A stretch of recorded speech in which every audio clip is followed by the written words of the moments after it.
नमस्कार, आप देख रहे हैं एमपी तक। आपके साथ मैं हूं अमित तिवारी। अहम मुद्दे को आप तक लाता हूं, पूरी खबर आपको बताता हूं। मुख्यमंत्री शिवराज सिंह ने झोंक दी है पूरी ताकत। जी हां, कहां ये ताकत झोंकी मैं आपको बता दूं। शिवराज सिंह ने कमर कस ली है और ठान लिया है कि बीजेपी को जिताना है। ये बात है दमोह के उपचुनाव की, जहां पर प्रत्याशी राहुल सिंह लोधी के नामांकन के लिए खुद शिवराज सिंह चौहान पहुंचे। नामांकन राहुल सिंह का दाखिल कराया। उनके साथ बीजेपी के प्रदेश अध्यक्ष बीडी शर्मा भी मौजूद थे।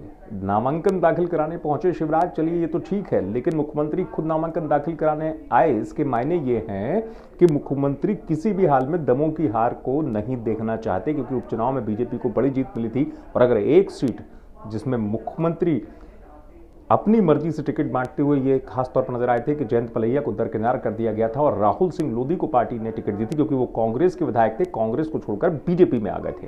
तो अब हुआ ये कि चलिए नामांकन दाखिल कराने तो पहुंचे शिवराज सिंह, लेकिन शिवराज सिंह पहुंच गए दमोह के एक ऐसे घर जहां पर चर्चा तेज हो गई। जी हां, वो घर है पूर्व मंत्री के घर पहुंचे मुख्यमंत्री। पूर्व मंत्री जयंत मलैया के घर पहुंचे शिवराज सिंह, और अभी भी कहा जा रहा है कि मनाने पहुंचे थे और मना भी लिया होगा। क्योंकि इसलिए कि जयंत मलैया वो शख्स जिन्होंने दमोह में 6 बार विधायकी को संभाला है। जी हां, 1990 से लेकर 2018 के बीच जयंत मलैया ने 6 बार दमोह विधानसभा सीट पर जीत हासिल की। और राहुल लोधी उनसे जब चुनाव जीते थे तो उसमें यह बात निकलकर सामने आई थी कि जयंत मलैया राहुल लोधी से नहीं हारे, जयंत मलैया हार गए अपने पार्टी की बगावत से। वो ऐसे कि रामकृष्ण कुसमरिया दमोह से चुनाव लड़े थे और उसका खामियाजा हार के तौर पर जयंत मलैया को दमोह में उठाना पड़ा था। अब हुआ ये कहानी में कि जयंत मलैया के घर जाना क्यों पड़ा मुख्यमंत्री शिवराज सिंह चौहान को, क्योंकि टिकट न मिलने से नाराज मलैया परिवार के कदम शुरुआत में बगावती दिख रहे थे। उनके पुत्र सिद्धार्थ मलैया के चुनाव लड़ने की बात आ रही थी सामने निर्दलीय तौर पर। लेकिन हुआ ये कि उस बीच चर्चाओं के बीच में कांग्रेस की तरफ से भी बड़ी बात आई कि बीजेपी के एक असंतुष्ट बड़े नेता हमारे संपर्क में है दमोह में। अब इस बीच बीजेपी की गतिविधियां तेज हुई। मुख्यमंत्री से लेकर संगठन के प्रदेश अध्यक्ष तक सबका फोकस मलैया परिवार पर हो गया था। तब सिद्धार्थ मलैया सामने आए और उन्होंने कहा कि मैं अपने पिता के आदेश को मानता हूं और दमोह से मैं निर्दलीय चुनाव नहीं लड़ूंगा।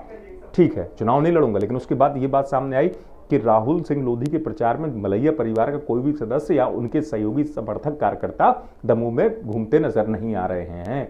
तो नामांकन दाखिल कराने जब मुख्यमंत्री पहुंचे तो पहुंच गए जयंत मलैया के घर, और जयंत मलैया को अब पार्टी ने दमोह में स्टार प्रचारक भी बना दिया है, ताकि जयंत मलैया सड़क पर निकले, दमोह में बीजेपी का प्रचार करें, क्योंकि बीजेपी का चेहरा दमोह में जयंत मलैया रहे। इतने लंबे अरसे तक प्रतिनिधित्व किया दमोह की जनता का उन्होंने।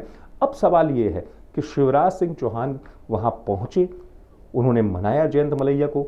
अब जयंत मलैया के यहाँ उनका जाना चर्चा का विषय बन गया।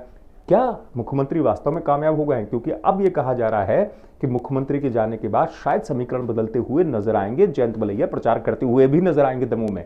तो मुख्यमंत्री का जाना बीजेपी की जीत की राह को बनाना कितना आसान करता है, ये देखना होगा। देखते रहिए एमपी तक।